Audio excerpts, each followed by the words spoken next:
I'm Katherine. I'm a freshman at Northeastern University.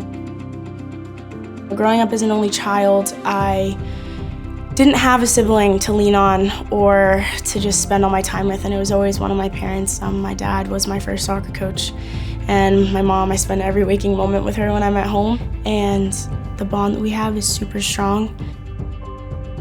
I think in my decision to pick soccer over other sports, I think it definitely started in middle school when I had to decide between soccer and gymnastics. I had done both of them since I was like 3 years old. And it was a really, really hard decision because I did love both of them. I was so passionate about soccer and I was getting really good at it. So for me to be able to stay healthy and do something I love and be good at it, it was kind of a no-brainer decision. And I think her goal really through the whole thing was to play college soccer. I've always been the type of kid that it's go big or go home, and I want to be the best of the best, so if that meant I had to push myself and spend 18 hours a day on the soccer field to go play Division I, I was going to do it. From my sophomore year on, I couldn't have been more excited. Like, all I wanted to do was go to college because I just couldn't wait to be a part of, be a Husky and be a part of that community. So it was September 11th in 2019, and it was a spectacular day. Well, I was in Atlanta. My company was just receiving an award. I don't think I had my phone on me or my phone was on silent. And we were just all enjoying everyone's company in the moment. And all of a sudden, one of the associates, a good friend of mine, came and said, "Hey, you gotta go." So I just had dinner with my friends. There was 4 of us. And we decided we were gonna head back for study hall. And it was such an awesome day. We were listening to music, the windows were down. We were just having a great time, and I was just enjoying spending time with my friends. I looked over at our speedometer and it said like 70. 70, and it almost didn't even feel real, and it still doesn't feel real because the road had a speed limit of 25. And so in that moment was definitely when I started to panic.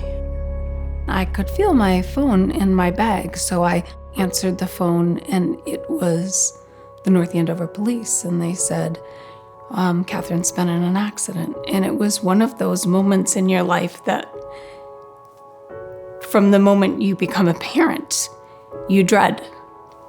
And he said, "She's here with me."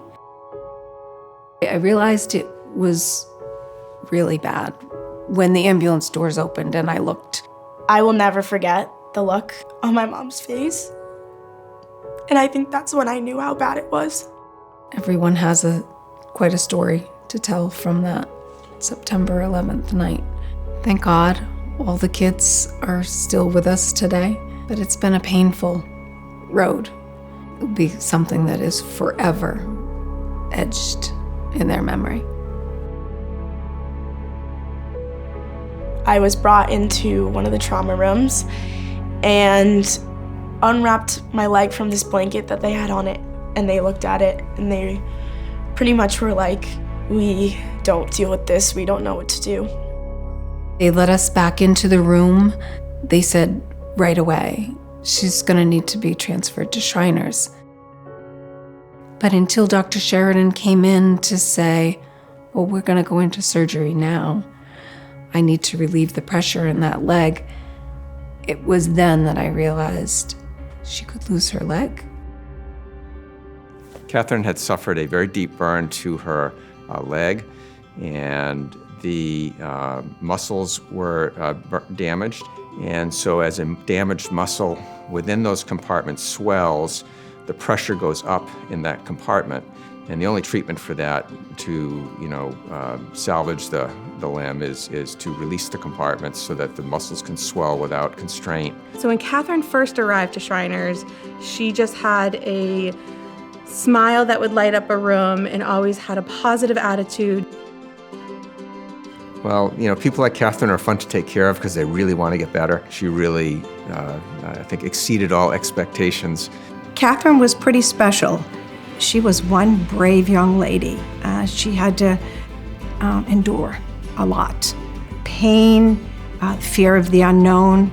This young lady had, her whole career was in front of her.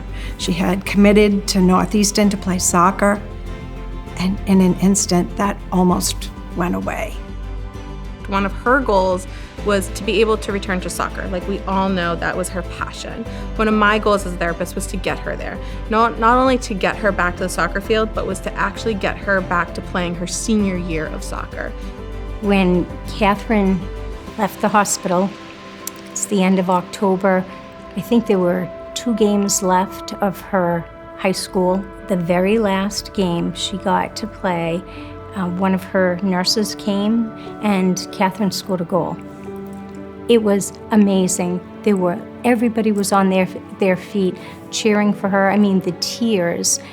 Imagine what this girl has gone through in short order, and here she is scoring a goal. And then she goes on to play Division I and is not just a Division I player. She starts at Northeastern and is an integral part of that team. We're excited for her. She attained her goal, and just very proud of her. So I think if I could say one thing, it would be thank you and we love you. You gave Katherine the life that she loved back. You know, something my dad and I always talk about is how different this outcome could have been if I wasn't at Shriners, and I think that goes directly to the Shriners themselves. And if they don't do what they do, and if they haven't done and donated and done everything that they've done for these kids, not only my life, but a lot of lives would be different. I hope that they see this and know, okay, this is what I do for. And just without them, none of this would have been possible.